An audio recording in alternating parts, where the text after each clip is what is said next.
ছেলেদের লিঙ্গ কত ইঞ্চি হওয়া উচিত সেই বিষয়টি নিয়ে কথা বলার জন্য আছি।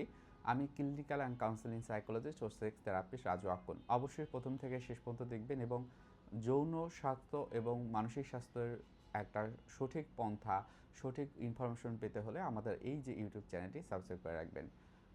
অনেকেই জানতে চায় ছেলেদের লিঙ্গ কত ইঞ্চি হওয়া উচিত। আসলে উচিত যে শব্দটি সেটা কোনো নির্দিষ্টভাবে কিন্তু বলার কোনো উপায় নেই। এটা কোনো সংখ্যা নেই বা এটা কোনো গড় নেই।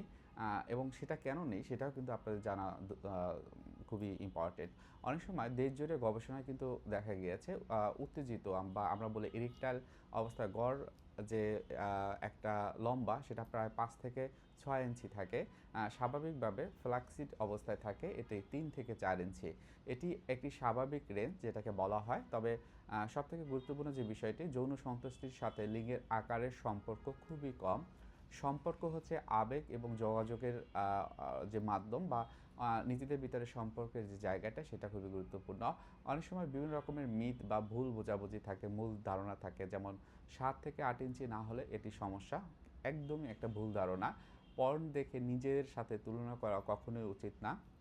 স্বাভাবিক থাকাটাই সবথেকে গুরুত্বপূর্ণ। পারফেক্ট হওয়ার দরকার নেই।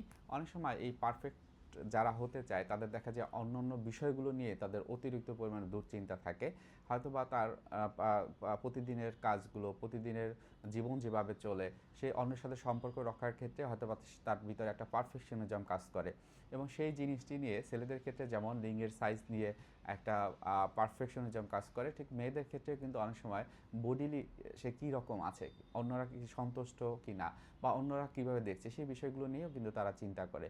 সো অতিরিক্ত পরিমাণে দুশ্চিন্তা না করে আপনার ছাত্র জীবনে বা আপনি যেই জায়গাতে অবস্থান করেন সেই জায়গার যে অ্যাক্টিভিটি বা কাজগুলো আপনি সঠিকভাবে করতে পারেন কিনা সেখানে মনোযোগ দিন এবং যে কোনো বিষয়ে যদি সমস্যা হয় সেক্ষেত্রে যারা প্রফেশনাল আছে ঠিক ওই ধরনের প্রফেশনালের কাছ থেকেই সঠিকভাবে যে তথ্যগুলো সেটি নেন। তো আজকে ভিডিওটি এখানে রেখে দিচ্ছি। কারো কোনো প্রশ্ন থাকলে অবশ্যই কমেন্টে জানাবেন। ভালো থাকুন, সুস্থ থাকুন এবং আমাদের ইউটিউব চ্যানেলটি সাবস্ক্রাইব করে রাখুন। ধন্যবাদ।